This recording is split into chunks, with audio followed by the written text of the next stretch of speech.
Assalamualaikum warahmatullahi wabarakatuh. Nama saya Kamil Firdaus dari D3 Teknik Elektromedik NIM 24 kelas 2A. Berikut saya akan menjelaskan tentang peralatan di ruang ICU. Yang pertama ada pasien monitor. Pasien monitor adalah suatu alat yang difungsikan untuk memonitor kondisi fisiologis pasien, di mana proses monitoring tersebut dilakukan secara real time, sehingga dapat diketahui kondisi fisiologis pasien pada saat itu juga. Cara pengoperasiannya yaitu yang pertama, lepaskan penutup debu. Siapkan aksesoris dan pasang sesuai kebutuhan. Ketiga, hubungkan alat ke terminal pembumian. 4. Hubungkan alat ke catu daya. 5. Hidupkan alat dengan menekan atau memutar tombol on atau off. 6. Set rentang nilai atau range untuk temperatur, pulse, dan alarm. 7. Perhatikan protap pelayanan. 8. Beritahukan kepada pasien mengenai tindakan yang akan dilakukan. 9. Hubungkan pasien kabel, step, dan jas elektrode ke pasien dan pastikan sudah terhubung dengan baik. 10. Lakukan monitoring. 11. Lakukan pemantauan display terhadap heart rate, ECG wave, pulse, temperatur, saturasi oksigen atau SpO2, NIBP, dan tegangan termodinamik. 12. Setelah pengoperasian selesai, matikan alat dengan menekan tombol on atau off. 13. Lepaskan hubungan alat dari catu daya. 14. Lepaskan hubungan alat dari terminal pembumian. 15. Lepaskan pasien kabel, strap, jas elektrode, dan bersihkan. 16. Pastikan bahwa bedside monitor dalam kondisi baik dan siap difungsikan kembali. 17. Pasang penutup debu. 18. Simpan alat dan aksesoris ke tempat semula. Berikut spesifikasi dari pasien monitor dengan tipe pasien monitor 12 inch, touchscreen, MinRay 5 parameter, IMEC 12A. Selanjutnya ada ventilator. Alat bantu pernafasan yang dipasang pada pasien dengan kerusakan paru-paru yang parah sehingga kesulitan bernafas. Untuk bisa membantu pernafasan, selang ventilator bisa dimasukkan melalui mulut, hidung, atau melalui lubang kecil yang dibuat di tenggorokan. Tujuan penggunaan alat ini adalah agar pasien mendapat asupan oksigen yang cukup. Cara pengoperasiannya yaitu ventilator dipasang dengan menghubungkan mesin ke saluran pernafasan seseorang melewat selang ventilator. Dua selang ini dipasang melalui mulut, hidung, atau lewat lubang yang dibuat di bagian depan leher pasien. 3. Setelah terpasang, alat ventilator akan memompa udara dan menyalurkan oksigen ke paru-paru.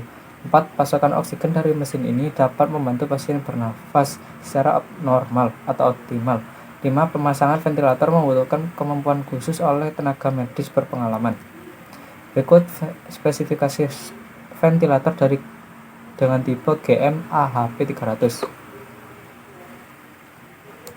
Selanjutnya ada defibrilator, sebuah alat medis yang dapat menganalisis irama jantung secara otomatis dan memberikan kejutan listrik untuk mengembalikan irama jantung jika dibutuhkan.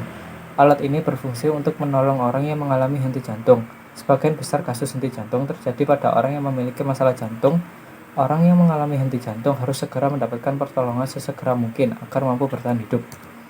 Cara pengoperasiannya yaitu yang pertama, siapkan defibrilator yang telah dihubungkan dengan stop kontak. 2. Hubungkan 3 elektroda dengan kabel elektroda. 3. Nyalakan defibrilator dengan menekan tombol on. 4. Tentukan energi yang diperlukan dengan cara memutar tombol pengatur energi. 5. Pedal diberi jeli secukupnya. 6. Letakkan pedal dengan posisi pedal apex diletakkan pada apex jantung dan pedal sternum diletakkan pada garis sternal kanan di bawah clavellum kanan. 7. Charge energi sampai terisi penuh. 8. Bila energi sudah penuh, beri aba-aba defibrilasi siap, agar tidak ada anggota tim yang masih kontak dengan pasien. 9. Kaji ulang gambaran ECG pada layar monitor. Tekan tombol discharge pada kedua pedal sambil menekan kedua pedal. 10. Kaji ulang gambaran ECG pada ECG layar monitor. Perlukah defibrilasi ulang? 11. Bila sudah selesai, tekan tombol bila sudah selesai. Tekan tombol off bila sudah selesai. 12. Bereskan dan bersihkan kembali alat dan simpan pada tempatnya. Berikut defibrilator dengan tipe GM-MT02. Selanjutnya ada infus pump. Infus pump yaitu suatu alat medis atau alat kesehatan yang berfungsi untuk membantu proses penginfusan atau memasukkan cairan ke dalam tubuh pasien dengan pengaturan waktu serta jumlah tertentu. Karena alat ini bekerja pada selang infus, bertindak sebagai pengatur jumlah tetesnya sesuai dengan keinginan yang kita inputkan pada sistem kontrol mikrokomputer elektronik. Cara pengoperasiannya yaitu yang pertama, tempatkan alat pada ruang tindakan. 2. Lepaskan penutup debu. 3. Pasang cairan infus dan hubungkan ke alat. 4. Pasang infusion jet. 5. Menghubungkan alat dengan jatuh daya. 6. Hidupkan alat dengan menekan atau memutar tombol on off ke posisi on. 7. Cek fungsi alarm. 8. Lakukan pemanasan secukupnya. 9. Lakukan protap pelayanan. 10. Beritahukan kepada pasien mengenai tindakan yang akan dilakukan. 11. Alirkan cairan infus ke infusion set sampai tak ada gelombang udara. 12. Tentukan jumlah tetesan per menit. 13. Set alarm pada posisi on. 14. Lakukan tindakan. 15. Setelah tindakan selesai, matikan alat dengan menekan atau memutar tombol on off ke posisi off. 16. Lepaskan hubungan alat dari jatuh daya. 17.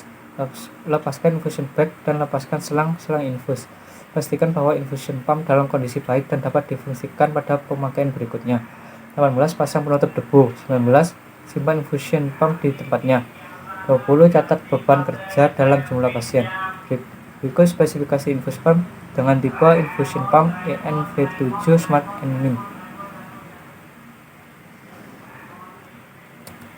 Sekian, itu saja penjelasan dari saya. Kurang lebihnya mohon maaf. Wassalamualaikum warahmatullahi wabarakatuh.